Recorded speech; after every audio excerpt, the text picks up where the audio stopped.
जरूर आता होगा कि इससे बदला लेकर रहूंगा। और ऐसा लगभग लगभग हर किसी के साथ होता है। पर क्या हो अगर आप उस सामने वाले इंसान से बदला लें और उसके बाद आपको अपने ही किए पर पछतावा होने लगे। कहानी की शुरुआत करने से पहले मैं ये जरूर कहना चाहूंगा कि ये सब बिल्कुल भी ना करें जो अब मैं आपको इस कहानी में बताने वाला हूं।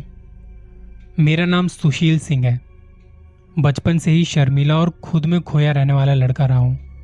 अपने शर्मीले स्वभाव की वजह से कभी मेरे दोस्त नहीं बने। अपने अकेलेपन से मुझे प्यार हो चला था। पर मेरी यही आदत मुझे इतनी भारी पड़ जाएगी, ये तो मैंने सपने में भी नहीं सोचा था। 12वीं क्लास के बीच का समय था और छुट्टियां चल रही थी।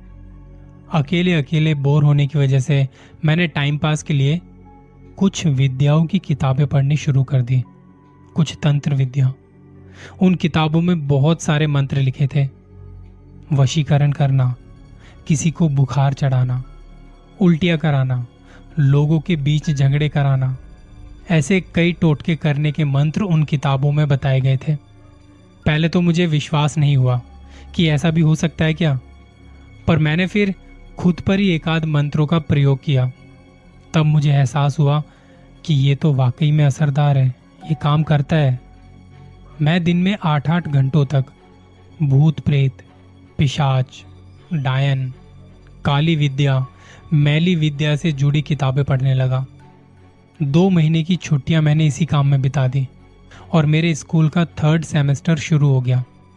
स्कूल में घुसते ही मैंने अपने सहपाठियों पर उन विद्याओं को आजमाना शुरू कर दिया।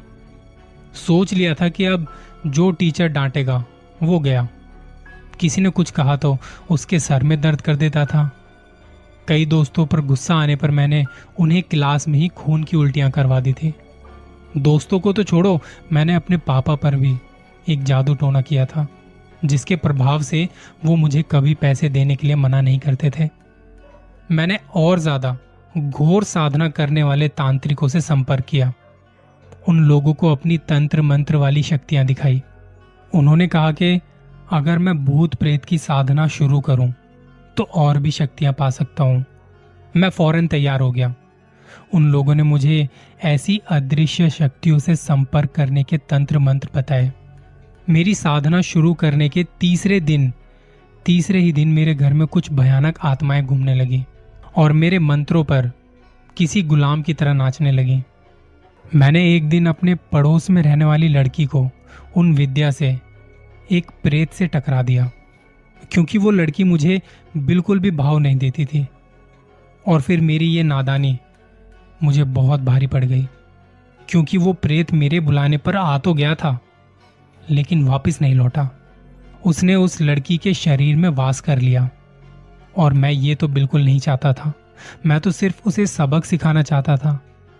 पर अब मामला गंभीर हो चला। वो प्रेत उस लड़की का खून चूसने लगा था। वो पूरी तरह पागल सी होने लगी थी। रात रात भर वो चिल्लाती रहती थी, रोती रहती थी। उसकी भयानक चीखें अब मेरा दिल दहलाने लगी थी।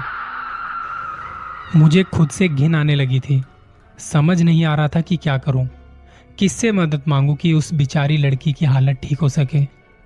फिर मुझे ख्याल आया, उन अघोरियों के पास जाता हूं, शायद वहां से कुछ रास्ता निकल आए। उन अघोरियों ने जो कहा वो सुनकर मेरी सांसें अटक गई और मेरे हाथ पांव फूलने लगे। उन्होंने कहा कि जरूर इसका इलाज हो सकता है, पर अब वो प्रेत उस लड़की का खून और मांस चख चुका है। वो प्रेत अब आत्मा नहीं रही। उसे वहां से निकालकर किसी और के शरीर में जगह देनी होगी, और वो कोई या तो तुम हो सकते हो या फिर तुम्हारे घर का कोई व्यक्ति, क्योंकि प्रेत जिद्दी होते हैं। वो अपना मनपसंद शरीर तब छोड़ते हैं जब उसे भेजने वाला या उसका कोई सगा अपने शरीर में उसे जगह दे। और उस अघोरी ने यह भी कहा कि प्रेत के चंगुल में अब वो लड़की कुछ ही दिन जी पाएगी और मरते ही वो भी प्रेत बन जाएगी और तुम्हारे शरीर में रहने और तुम्हारा मांस खाने, खून पीने का उसे पूरा अधिकार होगा, क्योंकि तुमने उस प्रेत को छोड़ा था। अपने पाप मुझे इस कदर डरा रहे थे कि मैं पागल सा होने लगा था। मैंने फैसला किया कि उस प्रेत को मैं अपने ऊपर लूंगा। इस काम में उन अघोरियों ने मेरी मदद की। वही लोग उस लड़की के घर गए और उस बेकसूर लड़की को उस प्रेत से आजाद कराया। अब सजा भुगतने की मेरी बारी है। आज मैं फिर अकेला हूं। कभी कभी बीमार भी रहता हूं। पढ़ाई छोड़ दी है। खुद से नफरत सी हो चली है। वो प्रेत मेरे अंदर रह रहा है। इस बात से मुझे बहुत डर लगता है, बहुत। पता नहीं कब वो अपना प्रभाव दिखाना शुरू कर देगा। उन अघोरियों ने कहा कि इस वक्त मेरा मनोबल बहुत मजबूत है, इसीलिए प्रेत प्रभाव नहीं दिखा रहा है। पर वो मेरा मांस खाकर और खून पीकर धीरे धीरे ताकतवर होगा और फिर मेरे कमजोर पड़ने पर वो अपना तांडव मचाना शुरू करेगा। मैंने उन अघोरियों से पूछा कि इस प्रेत को मुझसे दूर करने का कोई उपाय नहीं है क्या? यानी कि उसे किसी और इंसान पर छोड़े बिना उसे दूर करना मुमकिन नहीं होगा। तब उन अघोरियों ने कहा कि ये तो तेरे कर्मों की सजा है। जब तक तेरे पापों की भरपाई नहीं होगी तब तक तुझे इस बला से छुटकारा नहीं मिलेगा। हाँ, अगर तू और गहरे पापों के दलदल में उतरना चाहता है तो अपने परिवार के किसी सदस्य को चुन ले जिस पर तू इस भयानक प्रेत को छोड़ सके। पर अब मैंने फैसला कर लिया है कि अब से अच्छाई के रास्ते पर चलूंगा और खुद ही अपने पापों की सजा भुगतूंगा, चाहे फिर क्यों ना मेरी जान ही चली जाए। आप सब मेरे लिए दुआ करना।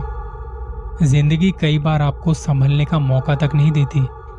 ऐसे कामों से आपको दूर रहना चाहिए। भले ही थोड़े समय के लिए आपके मन को शांति मिले, लेकिन उसके बाद का जो पछतावा है वो आपको सारी जिंदगी जीने नहीं देगा।